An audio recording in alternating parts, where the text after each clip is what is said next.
நேயர்களுக்கு வணக்கம். இன்னைக்கான காலகட்டத்தில் எல்லாருக்குமே பணப்பிரச்சனை நிறைய இருக்குது. கடன் பிரச்சனையாக இருக்கலாம், பணப்பிரச்சனையாக இருக்கலாம், பணம் நம்ம மற்றவங்களுக்கு கொடுக்க வேண்டியதாக இருக்கலாம், மற்றவங்க நமக்கு கொடுக்க வேண்டியதில் தடைகள் வரலாம்.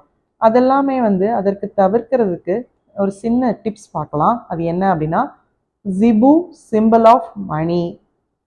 அதில் நம்பர்ஸ் நீங்கள் ஒரு க்ரீன் கலரில் பேப்பர் எடுத்துக்கோங்க, ஒரு எல்லோ கலர் ஸ்கெட்ச் பென் எடுத்துக்கோங்க, இந்த மாதிரி கேப் விட்டுக்கோங்க. 808520 741 இந்த மாதிரி எழுதி இந்த பேப்பரை உங்களுடைய பூஜை ரூம், நீங்கள் எந்த இஷ்ட தெய்வம்னாலும் எடுத்துக்கோங்க, உங்களுக்கு பிடிச்ச கடவுள்கிட்ட நீங்கள் எழுதி இதை வைங்க. வச்சுட்டு 40 நாள் பாருங்கள். அதற்கப்புறம் உங்களுடைய ரிசல்ட் என்ன, நம்பிக்கையோடு செஞ்சு பாருங்கள். உங்களுடைய பிரச்சனைகள் எல்லாமே விலகி உங்களுக்கு பண வளமை அதிகரிக்கும். நன்றி.